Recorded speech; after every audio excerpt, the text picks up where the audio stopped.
Hi, everyone. Welcome to the show. I'm Dr. Nicole, and on today's episode, we're tackling the topic of how you as a parent can best navigate the seemingly endless amounts of parenting resources that are available, especially online, especially on social media.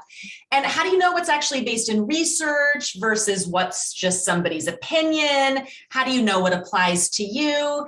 If you've ever felt like you don't know who or what to believe, or you feel just overwhelmed by the contradictory information out there, you are not alone.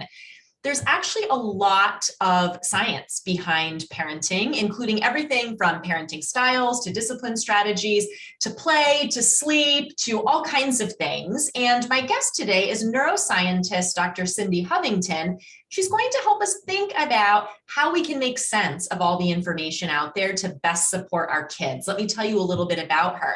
She's a mom of 3 with a doctorate degree in neuroscience. Cindy's the founder of Curious Neuron, a parenting resource that translates child development and parenting research into applicable advice. She's also the host of the Curious Neuron podcast.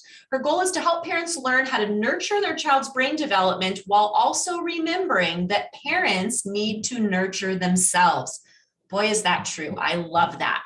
You can find Curious Neuron and the community on Instagram. She'll tell us more about that. That's originally where Cindy and I met, and I've had the honor of being on her podcast, and now we have her here with us today. So happy about that. Welcome, Cindy. Hi, Nicole. I'm so happy to have this conversation with you.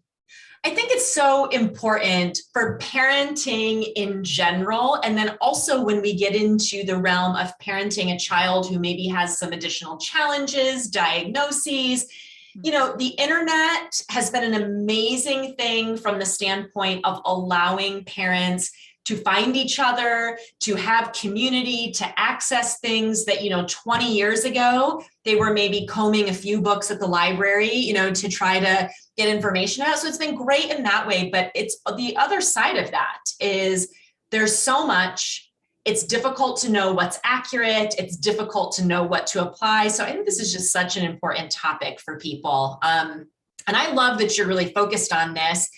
I want to start by really having you share with us the journey of how it is that you decided to do a PhD in neuroscience, and then from there decided to really focus on this issue of parenting research.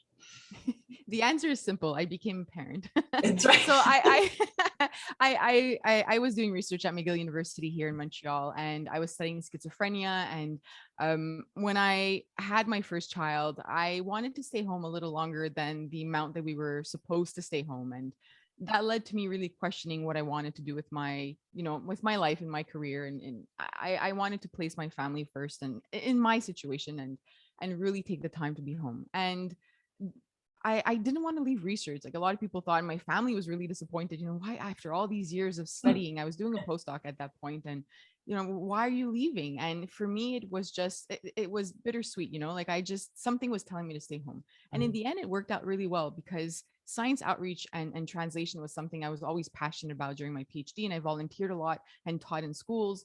And that's when I started Curious Neuron. And I really wanted to take the science that I had learned, because within mental health, I was studying cognition in young kids and emotions. And that's when, as a parent, I started looking into the research and realizing that there was a ton of research that we could use as parents, and looking into parenting styles and then looking at the psychology of it all. And I became fascinated with that. So I started blogging about it, and slowly the small blog that I started got pushed, and Janet Lansbury shared one of my posts, and that grew everything. And then I moved to Instagram, and it took me a long time to realize how to take these really heavy scientific articles, some of them, when you're talking about child development and brain development, how do I make it, how do I change it into a simplified version? It took me a while. But to me, that was the whole goal. I just really wanted to share that with parents and show them that sometimes there's a lot of opinion out there. But I apply the science with my own 3 kids, and I've learned how to communicate that and how to talk to parents about how I've applied the science and to show them the study. Here's the study that I used. Here's the information that I have. I always give the article, the reference, the source, because I think that parents also, in addition to sharing the information, they should be able to take it, look at the study if they want to, and read the abstract. Some parents are really interested in that. And to have the opportunity to say, you know what, this fits for my child. Let me give this a try. Or in some cases, I've spoken with parents who have neurodivergent children, and they say, well, I can't really do this. I can't stay calm or apply this sort of parenting style because it's not going to work with my child. I want them to have that power to say, here's what I learned at Curious Neuron. I'm going to try it. And if it doesn't work, then it doesn't work. And like you mentioned also in your intro, I used to focus only on child development. I would only summarize, MRI studies and just lots of stuff on child development. But as I became a parent and had my second and third child, I realized if I don't take care of myself, then all this isn't worth it. I can't even apply anything that I'm learning about. So through my failures, I shared that with everybody, even struggles with mental health. I really want to be transparent in my journey, because the more we learn about ourselves as well as parents, the more we could, be stronger as parents and be there for a child. So it's been a learning journey for myself too. I love it. And I think it's so true that when you become a parent, suddenly the fields that we were in or the research that we did or whatever takes on a whole new meaning when we're actually living it. And I think that transparency is so important. And I love that you ground things in the research, especially on social media. I think it's easy for all of us to become really sort of lazy consumers of content on social media, not really thinking critically about it, scrolling, clicking, not really thinking about it. And social media especially lends itself to like pithy little quotes or, your 3 steps to whatever. And a lot of times those things are not grounded in research. It's far more complicated to do what you're doing, which is to say, let me start with research and what we know to be true. And then let me try to turn that into some little like sound bites or, quick checklists or things that people can, apply to their life. It's a tough thing to do. Yeah, it's time consuming. But like you said, for me, it's just so important that I do it that way because it makes sense to me. That's how I do it in my own home. And I want people to have that possibility to do it that way as well. And, parents reach out to me often saying that they're overwhelmed, and I'm part of it. I'm a parenting resource. So I feel it. I don't want parents to be overwhelmed, but I do, I sometimes I put out these polls and you'll always get over 75% of parents saying that they're just overwhelmed with the amount of information. And as you mentioned in the beginning, I was talking to with my mother-in-law, and she was saying, we were able to make mistakes because we had nothing to compare ourselves to. And I think part of what's happened right now through the conversation I've had with my audience is that we've lost a little bit of that intuition, because we're always, rather than just giving it a try and saying, at worst, this won't work, and I'll have to try something else, we're looking for the answer. And I think that, and I'm part of that too, because I'm providing, tips and advice, but I really want to be a resource that parents could, say, well, I'll take something today, or I'm overwhelmed today and I don't want to look at anything, it's fine. That's because I feel for parents. We are overwhelmed with so much, especially these past few years. It's been a lot. So many good points there. And I think one of the pieces is around our relationship to social media and the information we're consuming, and that being part of our own self-care and part of being an effective parent, to say, okay, who am I following? What am I consuming? Yep. Am I feeling compelled to find the answer? It is really, every time I go on Instagram, is my goal to figure out where's the answer? Where are the things I need to apply? Like, what do I need to be doing? In which case you're going to constantly feel like you're totally overwhelmed because there's like 50 different posts. If you're following a bunch of us on there, you go, oh my gosh, I was on here for 5 minutes and now I feel horrible about myself because I just saw 15 different things that I'm not doing. Exactly. But it's really about us recalibrating our relationship to how we're using these sources of information, right? Yeah. Make sure that the person you're following aligns with your own values as well. And, and then you pick your top 10 or whatever you want, and then you focus on those. I think when it's the same thing within our home, right? In toys with kids, or even a fridge that has like leftovers. When there's too much in front of us and too many options, we tend to kind of avoid everything. Same thing with toys and children. There are studies around like minimizing toys in their environment, and I'm sure we'll get into that. Yeah. But it's the same thing with information. We are in this world of information overload, but we have the power to say, you know what, I'm unfollowing all these accounts, and these ones really speak to me. And then have like a little notebook or something, like take a little note, because I think for me it just helps to see it written down and say like, this is going to be this. Sometimes I'll say this as well. I'll say like, try this week, like take whatever. Some advice I'll say sometimes is like take an old item, an old tray, a serving tray, and place it in your child's play environment, and try that this week. Just see if they play with that more, and take away some toys, that have lots of sounds. And so I try to give a tip of the week, and when I can, when I remember, but it really does help to minimize it for ourselves and for our children. Mm-hmm. Yeah. And I think, your point about like pick a set number of people to follow, especially in the realm of advice on anything, whether we're talking about people like us who post like parenting, child development information, like for me, nutrition stuff, or it's people you're following in the fitness world or the personal, like pick a core group of people and realize that if you're feeling overwhelmed, because that's going to cut down on that. I realize I actually have a t-shirt that says, I am not for everyone. And I think that's so true. Like on social media, like we're not for everyone. You need to pick and choose, as you said, who resonates, who aligns. What posts do you read and feel like, oh, that was thought-provoking in a positive way, or, oh, I feel better about myself, or, oh, that was, uplifting, versus following a million accounts and then just feeling like you're falling short or you're upset all the time. So I think that's really key.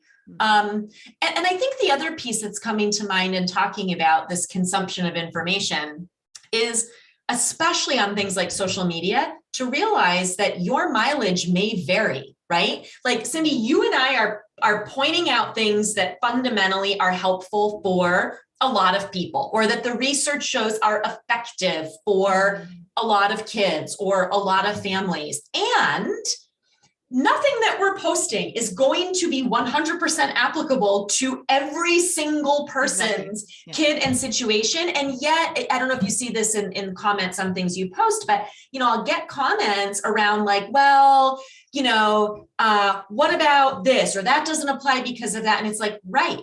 We have literally like, what do we have? Like 2,100 characters on Instagram to do a caption. We have like this big of an image space. Like, of course, what we're posting is not going to apply to 100% of situations. So it's supposed to be thought-provoking, right? Like to go, oh, does this apply to me? Do I want to take this? Should I just leave this? Is this not where I'm focused right now? Or does this just seem ridiculous? Or is this not applicable? And to be able and willing to like think about it a little bit and filter that, as opposed to like thinking I have to make everything fit my situation, or I have to argue with people because this isn't applicable to my situation. It's like, I think we need to hold a lot of this much more loosely, especially when it comes to stuff on social media. Yeah, you're right. And, sometimes I'll have this discussion with parents where screen time is one of those topics that if I post about, I'll get, into conversations.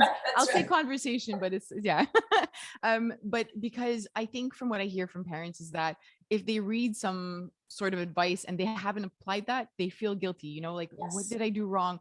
I didn't do that. And now is my child going to suffer, consequences around this? And I try to tell them that it's not about that, like and I'm very careful with my words as well, because I know that parents are reading it this way. And we're not saying that you messed up. We're not saying that you did it wrong. We're saying, here's the research, or here's the advice that I have for you, and you could apply it. If you didn't, it's okay. You could do this and you can try that and you can minimize it. It's never too late. Even when it comes to your relationship with your child, I'll have adults come to me and say, hey, if my mom or my dad would apologize, or, if I would feel seen from them, even if I'm 38 years old, feeling seen feels so good from your parents. So it's never too late. If your child is 7 and you haven't really been applying certain parenting styles, it's okay. It's never too late to build that relationship. It's never too late to minimize screen time in your home and have a plan.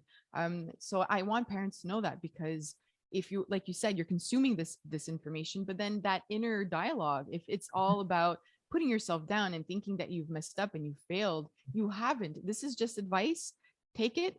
Either you decide it's not for you and you didn't apply it, and that it's fine, or put some thought into it and say, should I be more mindful about this in my home, and how can I apply it? Because our goal is not to attack parents. Our goal is to give you advice. And I think sometimes advice comes off as if we're attacking, or we're saying, hey, you, Right.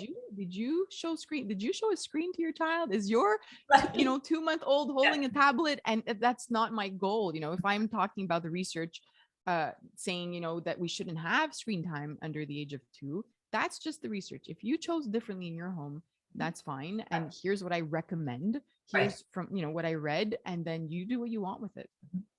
That's so valuable. I agree with all of that. And for us to recognize that our reaction to things that we see posted, or to parenting advice in general, whether it's something we read about in a book or meet with a professional about, our reaction to that is actually about us. It's not about the information, right? If I'm really triggered, if I see some piece of information, for me, it's a little bit of the screen time, but this always happens when I post things about, nutrition and kids, right? Yeah. So if you're triggered by a piece of research-based information I share about, let's say, ultra processed food and kids, that actually has nothing to do with me or the facts that I've posted. That has to do with something in you around, and for us to get curious for ourselves as consumers of content about that, like, wow, boy, I had a really big emotional reaction to that. Like, what is that? Is that guilt? Is that, feeling incompetent? Is that frustrated? Like, what is that? And in that curiosity, then, is there something from this that's really leading me to want to make a change here? Or is it nope, I'm just too overwhelmed with this and I need to make the decision to just pass on by? Yes, exactly. Because that's an option. That's right. And people don't realize that, right? It's oh, you said, these kinds of things are not, great for kids' brain development. Well, you don't know my kid. If only it were that easy. I can't feed my kid those things. He won't eat them. And it's okay, what I hear there is a lot of frustration, a lot of feelings of incompetence, as you said, a lot of feelings of failure. And really, we want to help people get curious about, oh, how could I make a small change here? What could I do? Because if we're having a strong positive or negative emotional reaction to something, it's because there's some truth there that we know we need to be paying attention to, right? Yeah.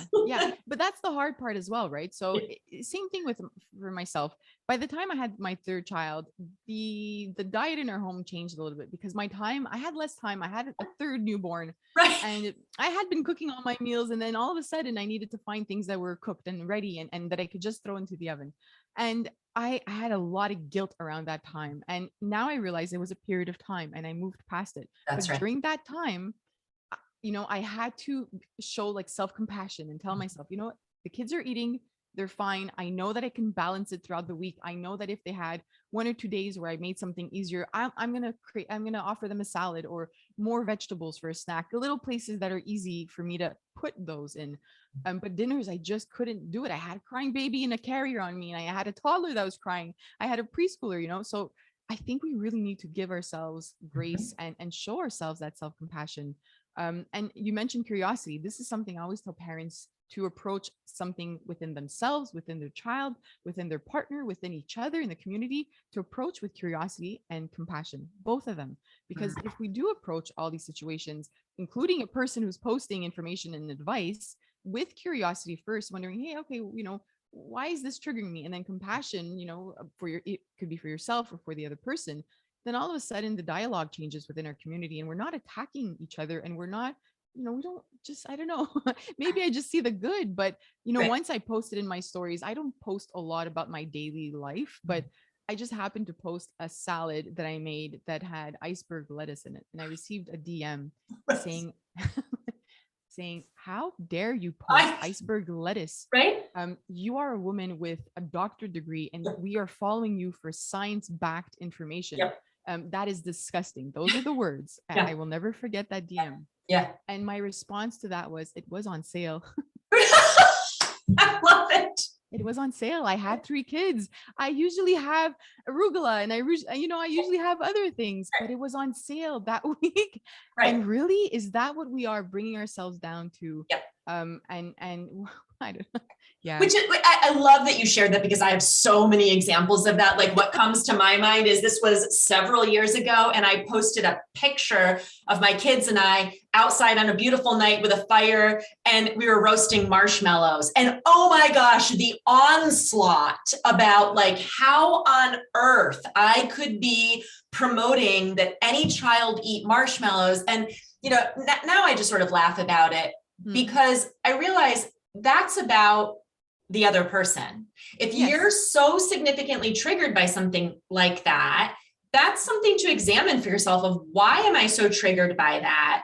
And also probably some issue around expecting perfection of yourself, that you're never going to attain. And therefore you hold everybody else around you to perfection that they're never going to attain. Right. And so I think the whole idea here is really like, we need to let go of this idea of perfection around any of this. And, you and I share a lot of research-based information, and we're not perfect with it. Nobody is. And we're not asking anybody to strive for that. This is just about like having better information so you can make better choices when you're able to do that. There is absolutely no perfection necessary or even like possible in all of this. Mm-hmm.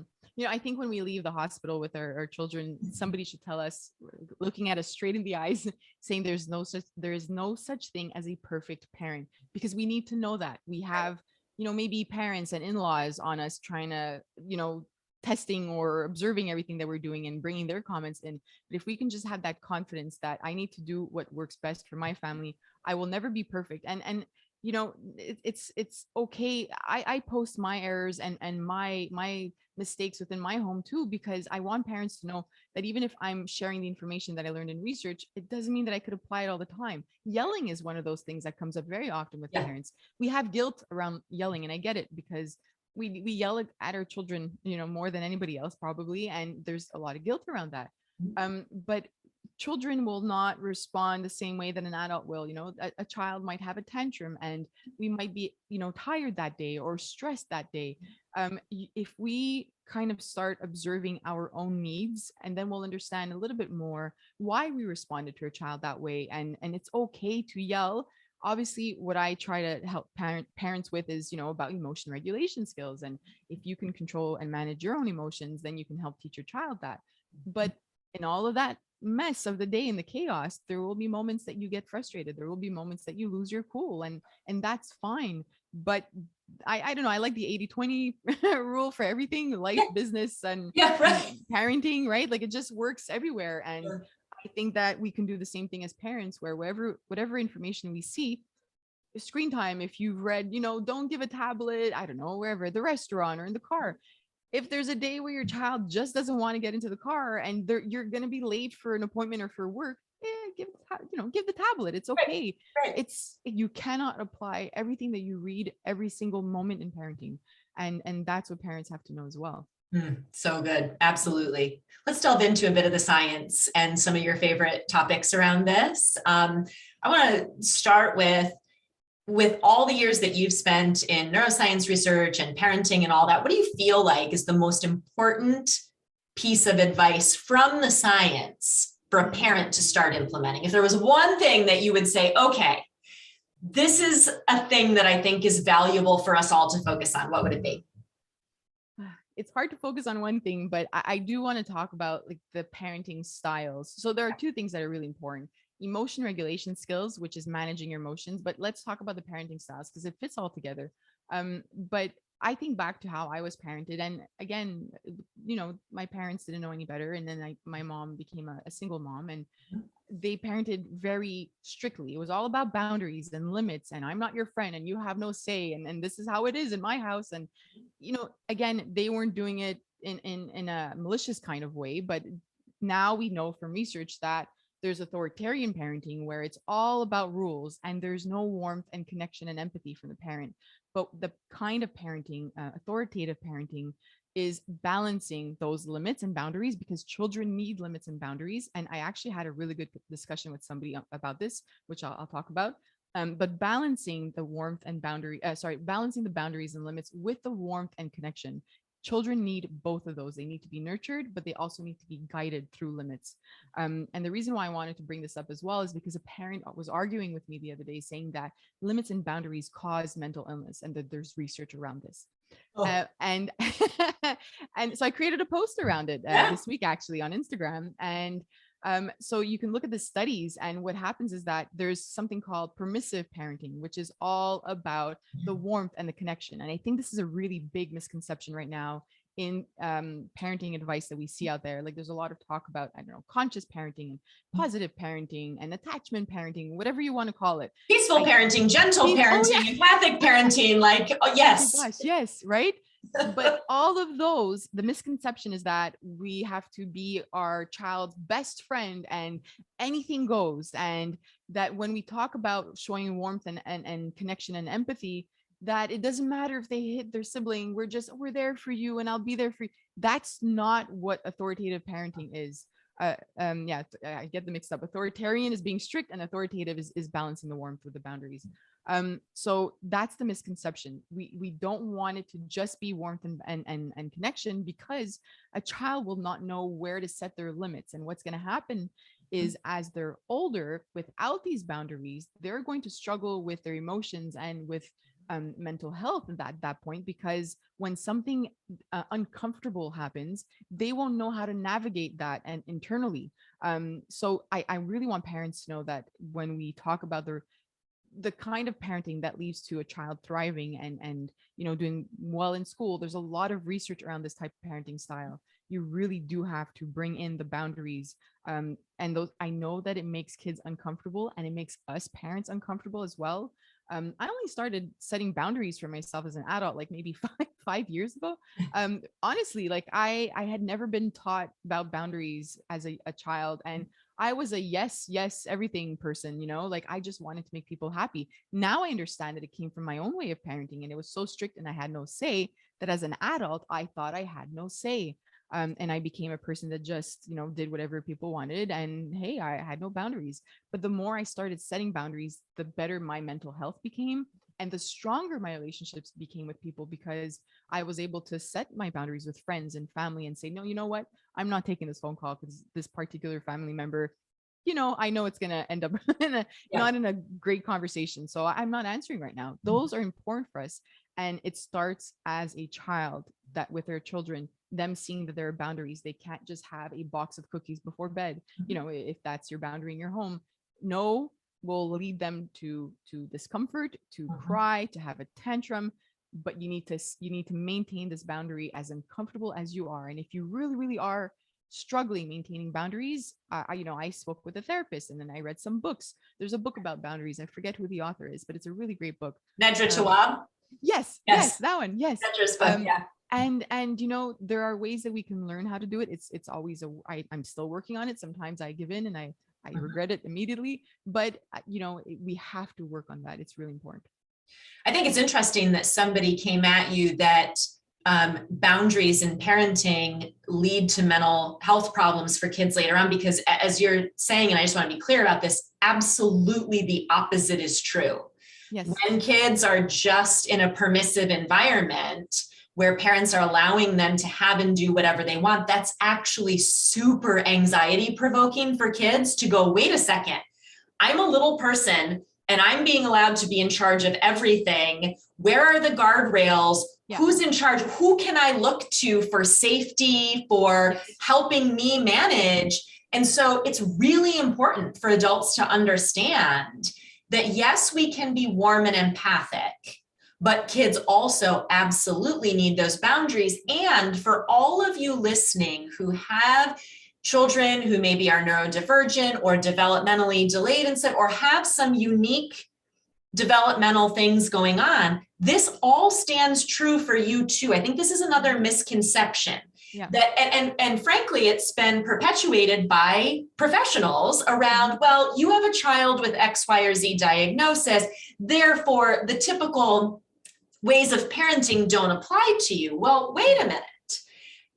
They absolutely do. Whether your child has severe emotional and behavioral dysregulation issues, significant mental health issues, neurodevelopmental disabilities, this balanced style of warmth and support with expectations and boundaries is absolutely still the foundation of being a good parent to your child, regardless of their needs. And I just think that's so important because parents get really bad information sometimes about this, particularly if you have a child who's been diagnosed as autistic or with a related kind of issue. Unfortunately, parents are often advised to go very much into the either heavy authoritarian, you have no control or say, everything is very much controlled for them, or the other direction of don't upset them, they have disabilities, let them be.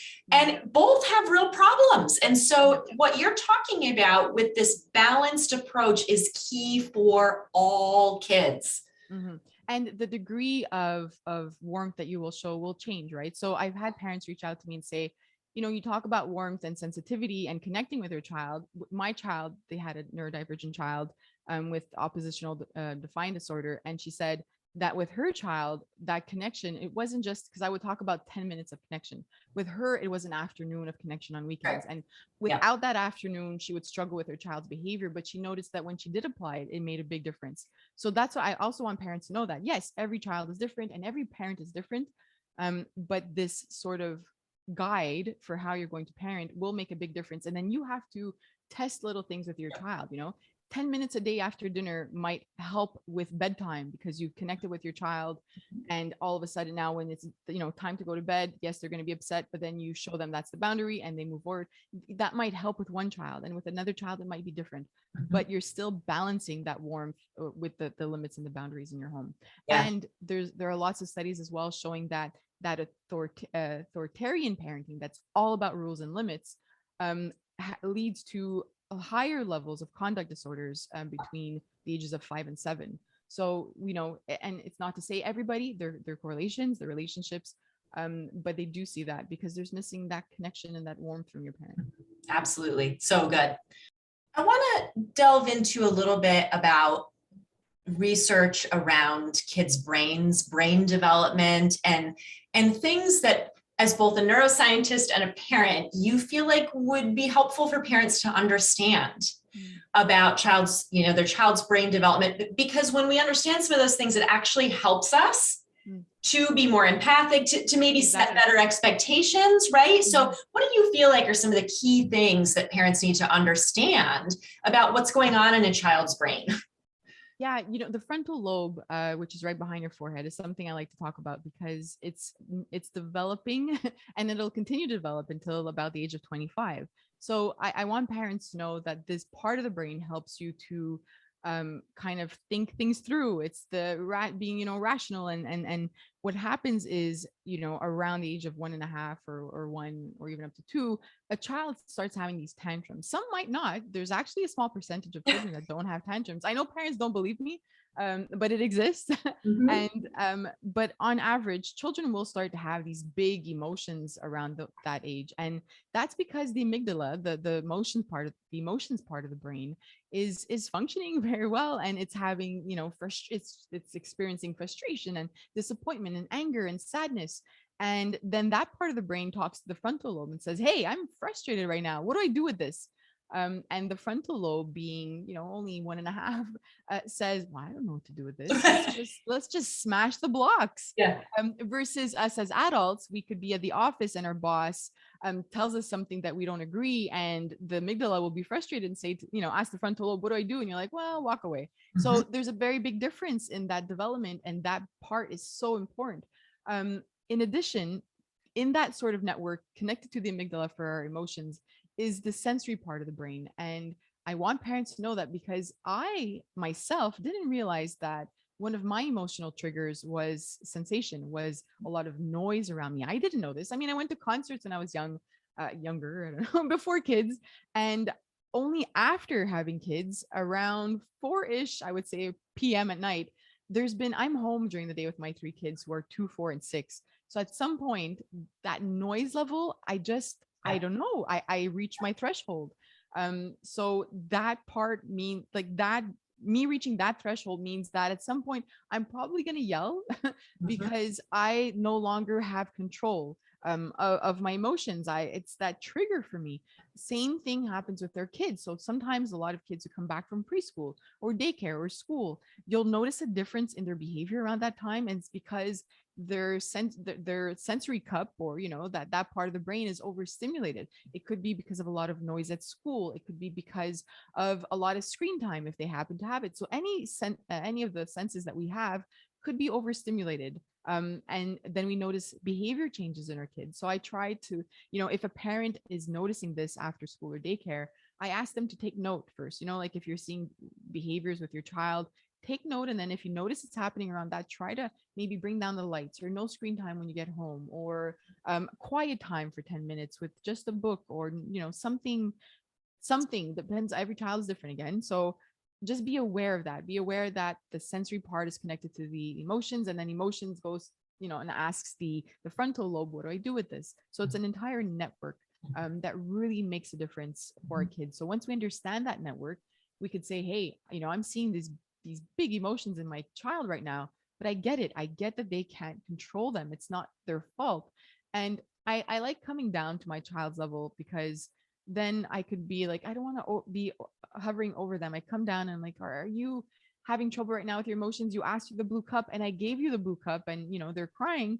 And for us as adults, we see that as being ridiculous. I gave you exactly what you wanted. It's like asking your colleague for file number 552, and then they give it to you, and then you just throw it on the floor and you're mad, right? It's not logical to us as adults. Right. But when we place ourselves in our children's shoes and inside their brain, we can understand that the amygdala had an emotion, and we have to act as their frontal lobe. We have to act as the rational part of the brain, because it hasn't developed enough yet. And then the more we act as their rational part of the brain, as we model this, as they get older, they will start taking over, and they will see how we did it. And then those parts of the brain, of their brain will continue to develop, and hopefully things will, improve.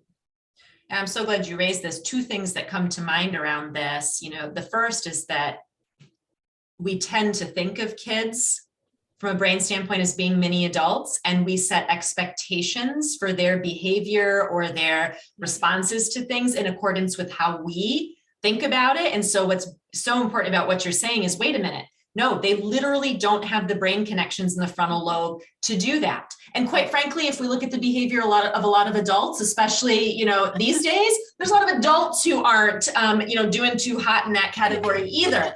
So it's about setting our expectations in accordance with developmentally where our kid's brain is. Mhm. And setting an expectation for a 2-year-old around, how long we expect them to wait for something, or what we expect their communication or response to be, is going to be different than a 10-year-old or than a 20-year-old. And so I think that piece about understanding where their brain development is in order to have reasonable expectations for them is really important. And then the second piece of that, especially for parents listening who have a child who maybe in one or more areas of their development is delayed, particularly if you have a child with what we call executive function issues, whether they're diagnosed with ADHD or autism or a learning disability or, certain types of behavioral disorders. You need to think about them in terms of their developmental stage of their brain and not their chronological age. Exactly. You may have a kid with severe ADHD who chronologically is 10, but their frontal lobe, like Cindy, what you're talking about with these connections and their frontal lobe being able to regulate their emotions, may still be like a 3-year-old. Yeah. And we have to set our expectations appropriately for their developmental level and help them grow from there, as opposed to just continuing to expect them and their brain to manage things at their chronological level, which may not be reasonable for them. Yeah, exactly. You mentioned attention and executive functions. I want to bring that up as another one that these two, we tend to have really high expectations for our kids. That's right. Attention span, like I'll get parents to say like, I have an 18-month-old and I just want them to play for 20 minutes. What's wrong with them? And there's absolutely nothing wrong with them. Right. You know, I haven't found the right equation yet. There's no equation on in research, but you know, to have this sort of guide, take your child's age and turn it into minutes. So let's say a 1-year-old is 1 minute, and then add 3 to maybe 5-ish minutes to that. And that's their attention span. So when you are focused on something, and that takes a lot of brain power, by the way, right? So attention span is if I'm focusing on something, I also have to ignore other things. Yep. That's what the brain has to do. And that takes time to develop. So, you know, even with your 4-year-old, it's only a few minutes, it's under 10 minutes. And it's okay if they're doing that. You have to kind of train that. And as they get older and you sit down a little bit longer, if you know that they could sit down for one book, you know, try to, you know, read maybe a few pages from another book, up to half, up to a second book, bring it up slowly, but don't have these expectations that they could sit there for 20 minutes during your meeting and not move and not talk. It's not the reality. And then the second one is executive function skills. I think closer to the age of starting school, I'll hear from parents that tell me like, you know, during the morning, they're not ready. They don't have their school bag packed. They don't follow the routine of, you know, brushing your teeth and then getting ready and getting dressed. And that is a skill. Executive functions are a skill. So whether your child is, you know, struggling with this or not, you can still introduce little things during the day, little visuals to help your child, or little cues, you know, anything. Even when you're going to the grocery store, you could say, hey, can you remember apples, bananas, and pears, and have that as their task and see if they remind you like, oh, you forgot your apples. And if 3, you know, items are not enough and they're remembering it very well, bring it up, bring it up to, you know, 5, 6. But bring those challenges on in your child's life, and remember that these cognitive skills are skills, and we need to help our child with that. I love it. So good. And that then branches off into a whole conversation about why so many kids struggle in school nowadays, because the developmental expectations of kindergarten, first grade, second grade are so out of alignment with what's appropriate to expect from younger kids, which, you know, maybe you and I will have that conversation on the show another day. Yeah. I know we're going to need to wrap up here. I have one more question before we tell people where they can find out more about you. And I'm just curious about this. With all the research that you delve into and look at on a regular basis, what's one of the most interesting studies or topics or something that you've come across lately in looking at the research on parenting on kids, something that piqued your interest? We're going to switch it to play because Nice. This is something that I've realized recently, and I'm trying to educate parents about this. Educational toys, educational apps. Our definition in society is the complete opposite of what how they define it in research. And this could be another whole discussion, but educational toys are not toys that sing ABCs, and companies are going to hate me. But here's the thing. So an educational toy in research is defined as something that increases the interaction between the child and the caregiver. So if you have a singing bear, remove the batteries and play pretend with it. So it's not completely, you know, whatever toy you have. And it's not bad, you know, nothing is bad or good. It's always in the gray, it's in the gray zone.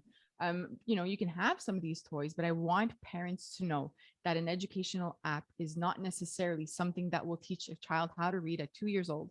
And this is so important to me as a topic, because I think that we keep putting the bar up for kids.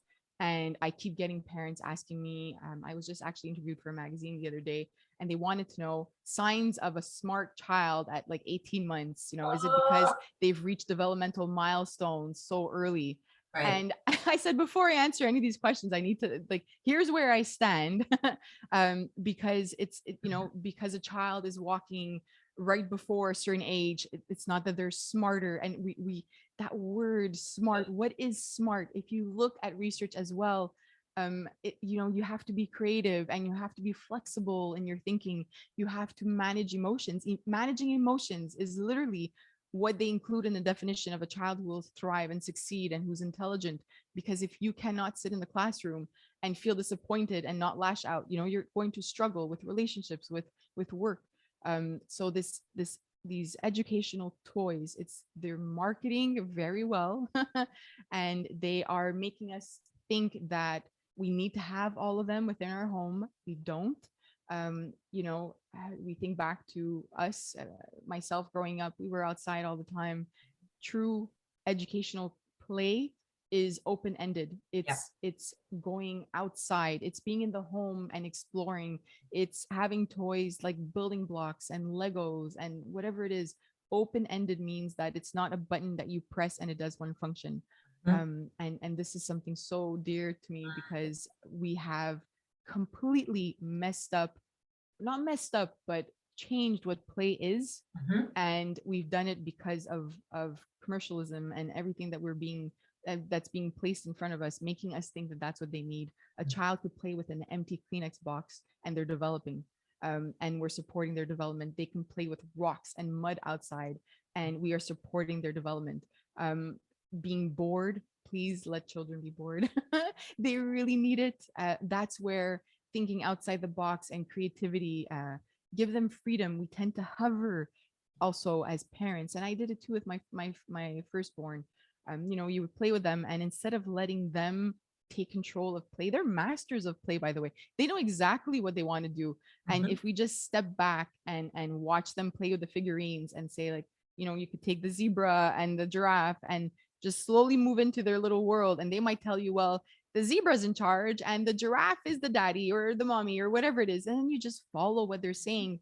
But we tend to have everything so controlled in their environment and organized activities and follow the rules and follow this and this. A 3-year-old who has piano lessons and dance lessons, and we're like, why don't they follow? Because they want open-ended play, they want freedom to play, and that's what supports brain development. Singing my song. I love it. We can talk for hours about this. I know we need to wrap up. I want to make sure where our listeners, that they know where they can go to find more about what you're doing and the resources you're offering. Yeah, so 3 places. They could visit curiousneuron.com to read the blog posts. I also collaborate with research labs from the United States, Canada, and in Europe. So if they want to participate in studies, there's studies there as well. There's the Curious Neuron podcast, which is available on iTunes and all the other platforms. And on Instagram, it's curious_neuron. I post every day, some tip that they can use. I try to make it as simple as possible. And like you said at the beginning too, my goal is to help parents nurture themselves first. So there's a lot of talk about our past and how we were parented, and then to teach you how to nurture your child. You do such a great job with the resources you provide, especially your Instagram's amazing. So I encourage everybody to go there. Thank you for all of the effort that you put into your work through Curious Neuron. It's an amazing resource. So thank you for that. And thank you for being here and sharing all of this with us today. Great conversation. We appreciate you. I loved it. Thank you. Thanks, Nicole. And thanks as always to all of you for being here and for listening. We'll catch you back here next time.